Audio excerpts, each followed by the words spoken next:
The winningest team in Major League Baseball modern history. Of course, I'm going to do a what if on this team. Now, the Seattle Mariners were born in 1977. However, their story began 8 years earlier, in 1969. They got a team called the Seattle Pilots as part of an American League expansion project with the Kansas City Royals. However, the Pilots were not ready for prime time, and their stadium just sucked. It was a AAA stadium, kind of like the Expos. However, Seattle could not have screwed it up anymore when they had Soriano brothers basically default on things. And all of a sudden, Seattle didn't have a team because 13 days before the 1970 MLB season started, they went to Milwaukee. Bud Selig picked them up for a song, and now Milwaukee had baseball for the first time in 5 years after the Braves left. So anyway, the Seattle Mariners because were born because of this. Seattle was basically pissed off that they just didn't have any faith in them, and lawsuit after lawsuit, and then basically they were given an American League conditional franchise in 1977. And since Toronto was pissed off that the Giants got bought out and back in San Francisco instead of being in Toronto, they decided to give Toronto a chance at a major league team. So Seattle and Toronto would be hosting games in 1977. Seattle had a stadium, the Kingdome, a very big domed stadium that would be home to the Seahawks, who just moved in the year before. Anyway, the Seattle Mariners were good. Yeah, right. Seattle was struggling. For 15 years, they didn't even post a winning season. That's hard to believe. I mean, a winning season, win 82 games out of 162 or whatever. Seattle didn't really have any pennant chases and all that in the early days. Nintendo actually bought them out in 1992 and kept the team in Seattle. And then, you know what? 94, the strike shortened season, they showed a little bit of promise. Unfortunately, it was in the strike shortened season, and they couldn't catch first place Texas, even though they were only 2 games back of them. Oh, did I mention how bad Texas was? 94, see my 1994 Texas Rangers thing. So anyway, the Mariners in 95 also were just dismal. But then things started to happen. Well, of course, Ken Griffey Jr. got hurt on a catch into the wall. But when he came back, he blasted the ball. And it helps out that the Angels lost Gary DiSarcina, even though he's not a brand name shortstop to you and me. The Angels were so pissed off. They lost to DiSarcina because you know what? He could have been good for him. So anyway, the Angels went downhill. The Mariners went uphill. The Mariners actually, strange enough, had to win one game of their final three to win the division, and they fucked it up. And worse, the Angels actually won all 3 games. So the Mariners and Angels flip-flopped. It was a one-game playoff at the Kingdome. And all of a sudden, Randy Johnson was brought on because he had to. A 9-1 Seattle win. The only problem for the Mariners in that 95 LDS was that they would have had to start Randy Johnson in game 3. But thankfully, it was at home, and thankfully, he pitched well. The Mariners went into Yankee Stadium and got their butts handed to them, down 0-2 coming home for 3 games. And yes, I was contemplating doing the 95 Mariners for this because, the city almost lost the team to probably Tampa Bay or wherever you want to put it. So anyway, in 95, they needed a new stadium. People footed it down. But then they went on this roll. Game 4 was the turning point as Edgar Martinez hit a grand slam off John Wetland to win the game 10-6 for the Mariners. It set up a do-or-die game 5. 4-2 Yankees in the 8th inning when Ken Griffey Jr. comes up to the plate. Boom! Deep to right, 4-3, hitting his 5th home run of the postseason series, which tied him with Reggie Jackson. At that time, I think it's been broken. Anyway, David Cone pitched a lot. David Cone should have been taken out for Mo Rivera long before he was taken out because he walked in the tying run, that being Doug Strange, to make it 4-4. Yankees did score a run in the 11th inning off Randy Johnson, but unfortunately, Seattle scored 2. And Edgar Martinez's double will be a big movement in the hearts and souls of Mariners fans. And Jason Lindgren is one of my closest Aspie friends, and he was going to do the Mariners thing about 95, but unfortunately he had a lot on his plate, so he couldn't do it. So that's all right. Anyway, Even though the Mariners lost to Cleveland in the LCS, that playoff drive in the first round was enough to give Seattle councilors a second chance to vote for the for the new stadium proposal, and it passed. The stadium would be opened in 1999, I do believe, in the mid-season. But anyway, the Mariners had some solid teams. I mean, Griffey Jr. and A-Rod were just getting started and all that. Unfortunately for Seattle, Griffey decided to want to play close to his family in Cincy. He's from Cincy. Well, obviously his dad played for the Big Red Machine. So anyway, he was traded to Cincinnati for some prospects. And I believe Brett Boone was sent there too. But anyway, the Mariners did okay in 2000. They beat the White Sox. They swept the White Sox and went to the LCS before the Yankees easily clawed them. So the Mariners in 2001 made the playoffs. It is the last time they've made the playoffs, and it's the longest current streak of the Big Four sports teams to not make playoffs. And of course, it'll be now 18 years because the Mariners are no longer close. Mariners have had a couple of massive chokes, especially 2018 when they had a second wildcard spot sewn up by July. But kind of like what happened in 2011 when the Bo Sox and the Braves thought they had wildcard spots sewn in by Labor Day. And I remember the Blue Jays won the game. I believe Brett Lawrie hit a home run on Labor Day against Boston and started their downslide. But anyway, I digress. Like that, the Mariners couldn't handle the pressure and they lost everything. So anyway, let's talk about the 2001 Mariners. It's amazing how they didn't have Ken Griffey Jr. or A-Rod, because in 2001, A-Rod wanted more money and went to Texas for 10 years, $253 million. But they went well. Dan Wilson, the veteran, was still there. John Olerud, former Blue Jay legend, was there. Brett Boone playing second base. He was good. I think it was Carlos Guillen who was the shortstop that helped the Mariners out? I got the roster down pat. Yeah, it was Carlos Guillen. David Bell at third base, shocking a lot of people. And they had a pretty decent outfield with one major acquisition, and that was the legendary Ichiro from Japan. He didn't play in Japan. I mean, he played in Japan all till this year. So anyway, time was of the essence. And yes, they had still Edgar Martinez. But they had a decent pitching staff. They had Freddie Garcia, who was a cast-off, Jamie Moyer, who was a cast-off, Aaron Seeley, and John Halama, who were cast-offs. And their closer was Kaz Sasaki, another Japanese legend. So anyway, the Mariners looked good. 116 wins and 46 losses without Griffey and without A-Rod. That is amazing. I mean, you could put like the Yankees' all-time legends like Ruth Mantle and Garrick on one team, and I doubt they could get 116 wins. So anyway, and a side note, in 1998, I had the pleasure of watching the Blue Jays take on the Yankees at the Skydome, and the Blue Jays won that game 9-3. However, the Blue Jays took 2 out of 3 in that weekend series. If it wasn't for that, the Yankees of 98 would have tied the 116 wins of the 1906 Cubs, and they would have won the World Series. Regardless, the Mariners looked good. But the Mariners struggled. Cleveland forced them into a fifth and deciding game in the LDS. And of course, you had the New York Yankees. In any other year, a lot of people would be cheering for Seattle to win the ALCS. However, this was the year of 9/11, and you know what happened. Yankees, New York, 9/11, everyone was cheering for the Yankees. Sadly, though, Seattle's lack of postseason merit also burned them. They lose in 6 games, and the Yankees go on to the World Series. Now, I didn't let personal feelings get in the way of my 2001 World Series pick when I picked Arizona, and I was right.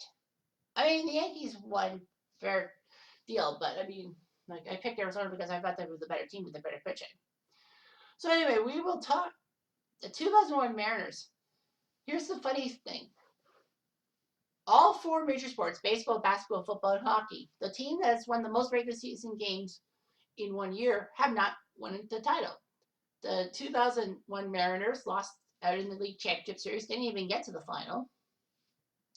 The 2016 Warriors with 73 wins, they got to the finals and choked the 3-1 lead against the Cavaliers. The 2000 7-808 Patriots were undefeated 18-0, including playoffs, and then they lost in the Super Bowl to the Giants and Marco Strahan. God, I hate that guy. And now you got yourself both the 96 Red Wings and the 2019 Tampa Bay Lightning in hockey with 62 regulation wins. Now those eras are different than the 1977 Canadiens, but I will explain more into it when I basically do my hockey what ifs. But a side note, if you're just focusing on the baseball and care about the baseball, is that Detroit played in the era when games went to overtime and you can get ties, whereas in Tampa's case, games that went past overtime had to go to a shootout and all that. And the 77 Habs didn't have the benefit of overtime. That could have helped them out. But anyway, I digress. It's kind of strange seeing that stat and all that. But you know what? The 2001 Mariners deserve a break, if you will. So, the 2001 Mariners are in this what if, and they will play the Arizona Diamondbacks in 2001. Now, another reason why I picked 2001 over 95 was mostly because I already did a simulation about 1995, and that was the Colorado Rockies, and I didn't actually do a simulation with 2001. So basically, I'm like, I might as well get that year a bit of a break, if you will. All right, so we'll see what happens. Hopefully, things can go great. Here we go. Mariners, Diamondbacks. Diamondbacks had home field advantage in the World Series. Now, I know you're saying, wait a minute, doesn't Seattle have more wins? Yeah, but 2003, the All-Star game would have determined things. So, anyway, see the Mariners. You see Edgar Martinez right field. Well, the original lineup had him every line Mark McLemore in right field, but I'm like, Mark McLemore, my ass. Edgar Martinez deserves to play in the outfield. He's a usually designated hitter. And you see Arizona's lineup, Kurt Schilling started game one just like in real life. And, well, in real life, Arizona did win game one. A quick six. It was nothing until the sixth inning when John Olerud hit a home run to right field off of Schilling to make it 1-0. Over in the sixth, with two men on, Lugo hit a 2 RBI single to score Womack and Jay Bell, making it 2-1. But then David Bell, after Edgar Martinez came on, hit a 2-run home run to make it 3-2. Womack made it 3-3 with a single. And then Lugo, with runners on first and second, hit a big double to center field to score Durazo and Womack. Mark Grace with an RBI single. Gracie the Swan. Wow, I didn't even put that one. Mariners only getting 3 runs. Olerud and Bell with the home runs, which isn't half bad. Freddie Garcia with that loss 6 1/3. Jeff Nelson 2/3. Arthur Rhodes an inning. The Diamondbacks had a few pinch hitters. Durazo got on, right? Yeah, Lugo for RBIs, Grayson, Womack with 1. Brett Prince ended up getting the win. I guess Kurt Schilling couldn't last that long. And then Troy Brahan came in, then there it was Kim. So game 2 goes to Jamie Moyer. Lefty on lefty. The battle of the lefties. Randy against his former team. And the former team sunk him 8-3. Is your score. So the series tied at 1-0 till the third one. Mike Cameron hits one deep to center field, 400 plus feet away, gone 2-0. And then Damian Miller, the catcher, comes in with 2 runners on. Boom! He hits a 3-run home run down the left field line. It's 3-2 Arizona, and you're thinking 2-0. However, Mike Cameron on a 1-1 pitch to lead off the 6th hits a home run. David Bell with a double to score Edgar Martinez. Carlos Guillen avoids a double play that scores another run, so make it 5-3. However, Mike Cameron does it again. RBI double to score John Olerud, and then Edgar Martinez, 2-run home run, makes it 8-3 Mariners, and that was how it ends. See the RBI totals. Mike Cameron with 4, Edgar with 2, Bell and Guillen with 1. Jamie Moyer goes all the way 106 pitches for the win. Diamondbacks, you see there.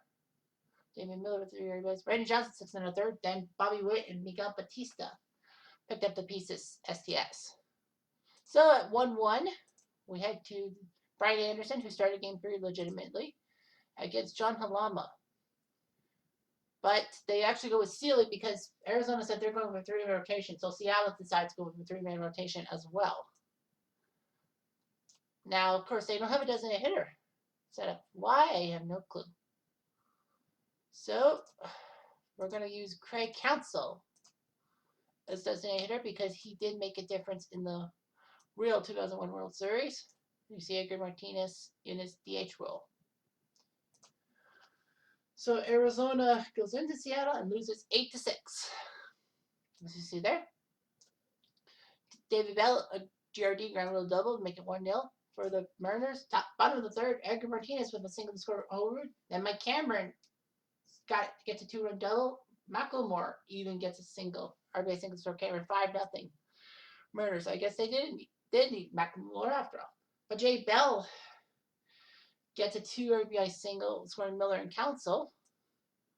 However, things go for crap. Bottom of the fifth, David Bell with an RBI single. Dan Wilson, 2 RBI double scored Macklemore and Bell. Arizona makes it interesting. Finley with an infield single to score Mark Grace. David Miller RBI single and Tony Womack with a sac fly to make it 8-5. But after that, not much. They do grounded a double play and score a run, but that doesn't matter. 8-6. Womack, Bell, Finley, Miller. Anderson 2 1/3. Didn't really do that well. Bobby Witt, Miguel Batista, Brett Prince. Seattle, decently. Martinez, Cameron, Macklemore, Bell, Wilson.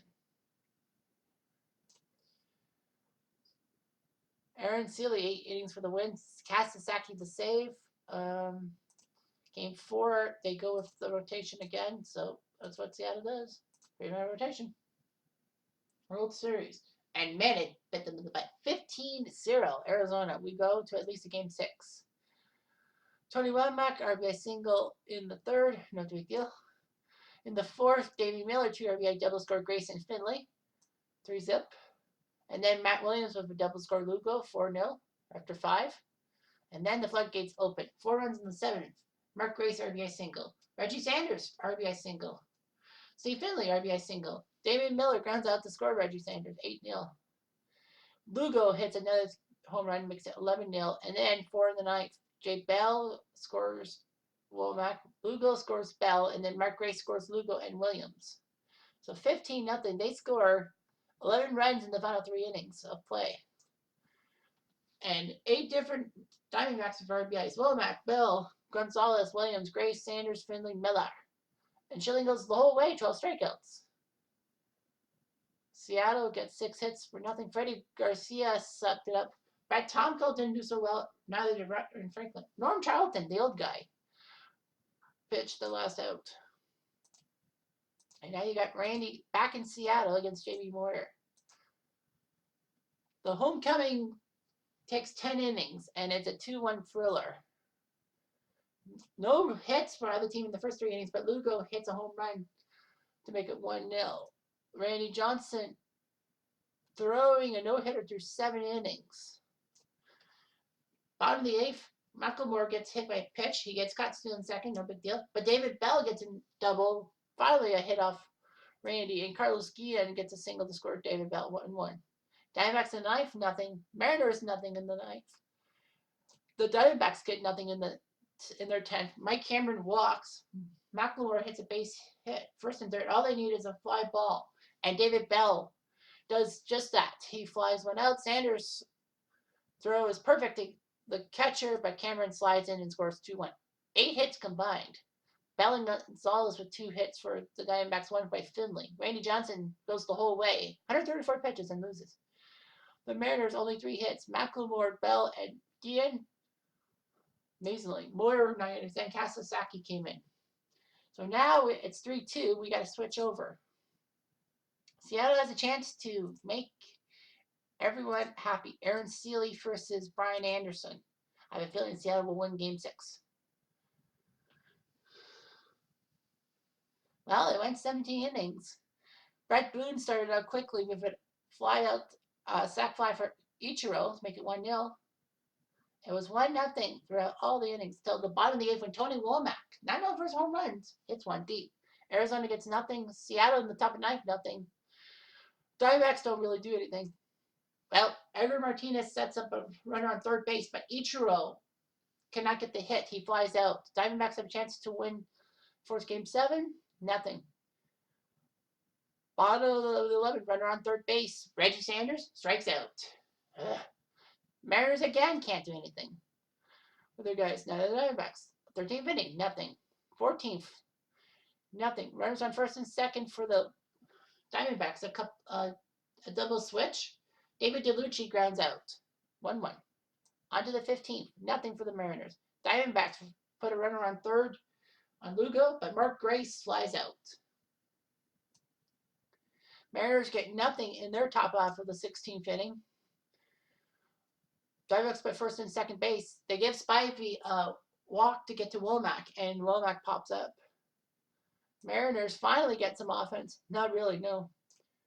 Runner on first. Mark Grace takes a 2-1 pitch and hits a triple to score Lugo. 17 innings. The Diamondbacks win. Wow. Look at the box score for the Mariners, especially that. Holy fuck. So pitchers, Sealy, Sasaki, Nelson, Rhodes, Charlton, Paniqua. We've got the list. Ryan Franklin. Wow. 17 innings. Diamondbacks. You see all them. All the pitchers and all that. Pitchers for them: Anderson, Prince, Kim, Brohan, Sable, Morgan, Batista, Bobby Witt with the win. Wow. Mike Morgan was still pitching. So, man, we got ourselves a game 7. The Mariners decide that Garcia is worthy. He will take on Schilling. Well, what do you expect? We got ourselves a game 7. Boone grounded out. Here comes Cameron, the 2-2. Cameron to center field. This is going by the scoreboard. It's there. Sayonara. Mike Cameron to zip. Amazing. 2-0. Bottom of the second. Here's the pitch to Miller. Miller, single, base hit. Here comes Grace. 2-1. Runners on first and third. The 2-1 Womack.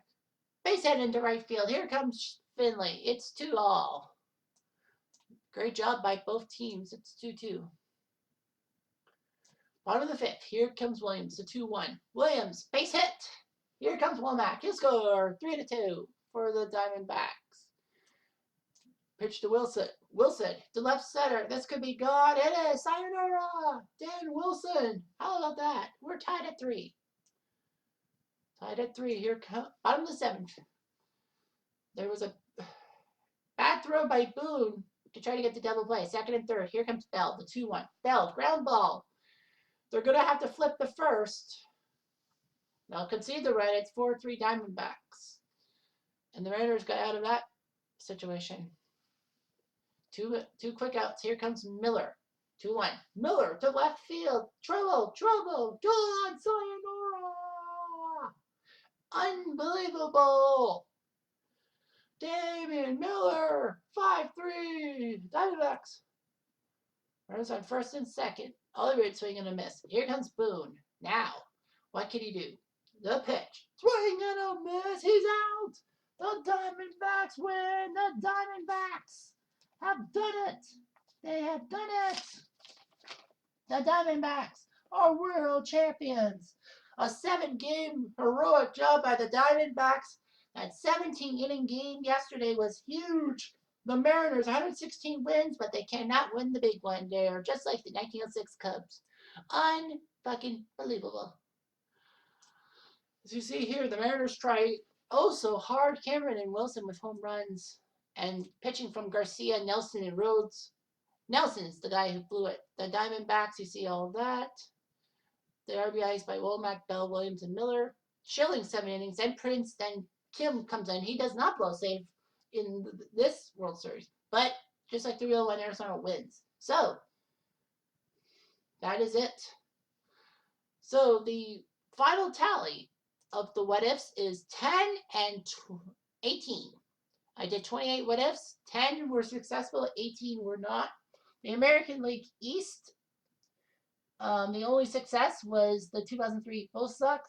The NL East went 2-2. Washington and Atlanta getting their happy ever endings.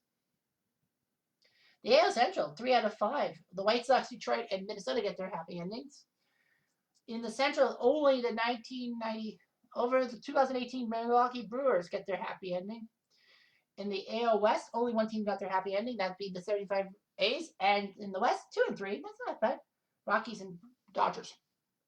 Oh, by the way, you may be asking yourself, 1 and 3 in the AL East and 2 and 2 in the NL East. Aren't there 5 teams? Yep, there are. And that's Tampa and Florida. Tampa, I could not find anything good about them. You know, Tampa Bay struggled for 10 years and then they finally got to the World Series in 2008. They lose to the Phillies. 2011, they crawl past Boston for the wild card spot. Nothing really good ever since.